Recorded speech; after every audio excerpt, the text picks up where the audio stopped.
I thought that it would be easier to go over everything that's in here by giving you the view from my perspective while I'm playing. Nice to see you and goodbye. We're just time and sand.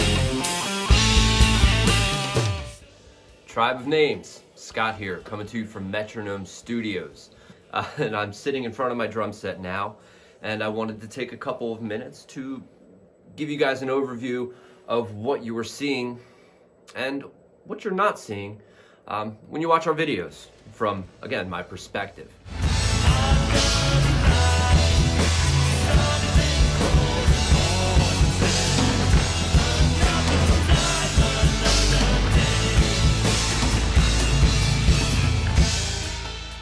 You're seeing it from a little bit higher up than I do, but that's okay. I think you'll be able to follow along. So, these cymbals here are mostly Sabian cymbals. They're a variety of AAX and HHX cymbals. And that's kind of a difference in tone and a difference of energies. The HH stands for hand hammered, and the AAX, I don't know what it stands for, but that line of cymbals seems to be more energetic and cutting, whereas the hand-hammered cymbals are darker and more dry sounding.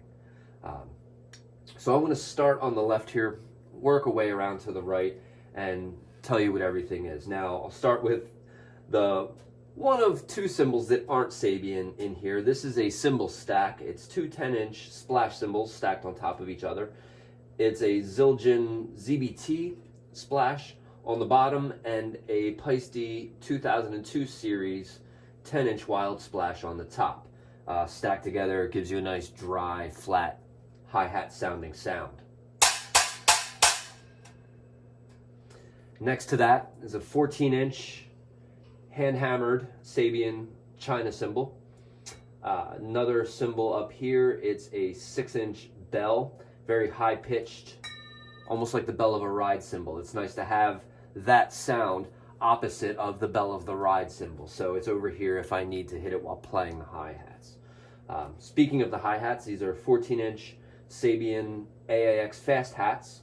The unique thing about these hi-hats is that the bottom cymbal is flat with no bell. And there are 3 half-inch holes cut into the bottom of it to prevent airlock when the cymbals contact each other.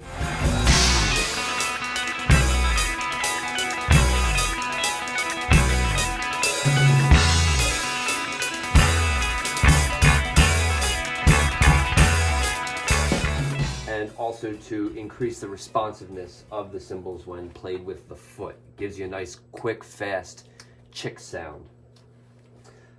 Above that is a 19-inch AAX crash cymbal. Sitting on top of that is a Sabian 10-inch splash. The set of cymbals to the right is a 8-inch Sabian AAX splash sitting on top of a 16-inch hand-hammered crash cymbal. The next set to the right of that is a 6-inch splash sitting on top of a 15-inch crash cymbal.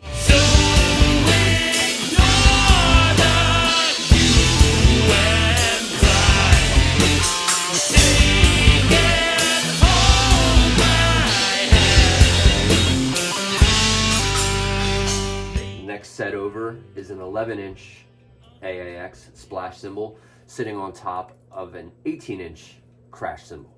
The set to the right of that is an 11-inch hand-hammered, I believe it's 11, maybe 12. Yep, 12-inch. It's a 12-inch hand-hammered splash cymbal, sound control. The edges might be hard to tell, are slightly rolled up. Gives it a very quick decay. Doesn't sustain for very long. And that's sitting on top of a hand-hammered ozone crash cymbal that is 19 inches. The holes that are cut into that give it a dry sound, very thin, dark sounding with a quick decay. It sounds a lot like a China cymbal.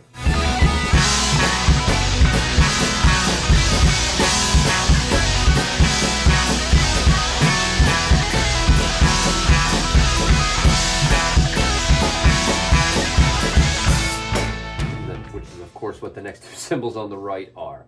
On top is a 14-inch Sabian hand-hammered China cymbal, sitting on top of a 19-inch Sabian Paragon China cymbal. And down below that China is a pair of 13-inch accessory hats, sitting stationary on an auxiliary mount that closes and opens by hand. So it gives you a closed sound or an open sound if you need it. And then to just the left of that is my ride cymbal. Right now I'm using a 21-inch raw bell AAX ride cymbal. And you can see a little chain dangling off of the post of the cymbal. It gives a nice sustain, a little bit of rattle, some texture. It's always nice to have textures while you're playing, different sounds that you can create.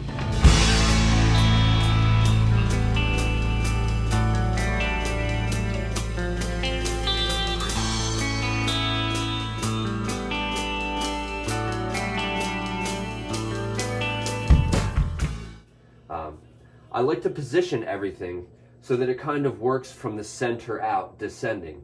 You'll see I've got 6-inch, 8-inch, 10-inch, they're backwards, 10-inch, 11-inch, 12-inch, just like the Crash, 15, 16, 18, 19, 19, everything descends down. It makes it easier for kind of matching the melody, you know, when you need to punch, you know, if the chords of a song are kind of going da-da-da, I can crash along with that and go da-da-da, and it just makes it, makes things jive together, it gels. And it's very useful to have them in that configuration for me. Rarely do I use everything that you see here in a song. I like to have everything on hand when I need it, if I need it.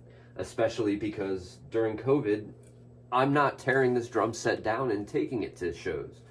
It stays here, so why not put everything out and have everything available to me? Some of the things that might be hard to see what they are inside here. There is the trigger and the microphone that is connected to the EAD module, and that records the sound. It captures the sound of the drum set and also the signal from when I hit the bass drum. There's another trigger that's on the hoop of the bass drum that is connected to the sampling pad over here. I'll use that to cut off samples. So if I have a cymbal swell starting when I hit a pad over here, when I hit my bass drum, that will cut off the sound of that cymbal swell so that it doesn't overlap into the next bar of music or a quiet passage where I don't want to hear that. The snare drum has a trigger that is also connected to the EAD module, which will give me hand claps if I need them, accessory snare sounds, or maybe just a little bit of reverb with no sound at all. It's great for having, again, different textures in the drum set. The two pads that you see here and here are connected to the sampling pad as well. So as you can see, there's a lot going on. The pedals that I use back here are Iron Cobras. It's an Iron Cobra twin pedal. I believe it's a 900 model.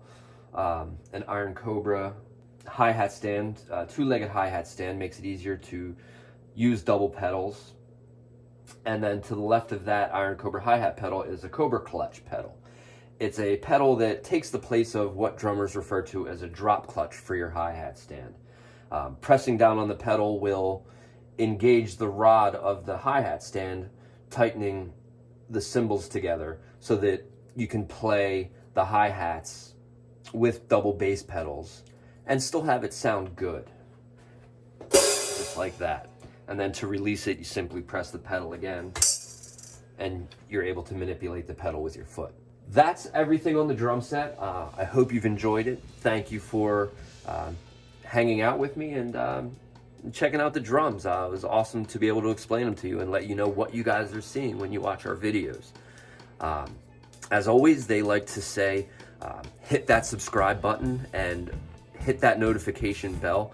It does help us out a lot and lets you know when we upload new videos. So thanks for watching again and have a great day.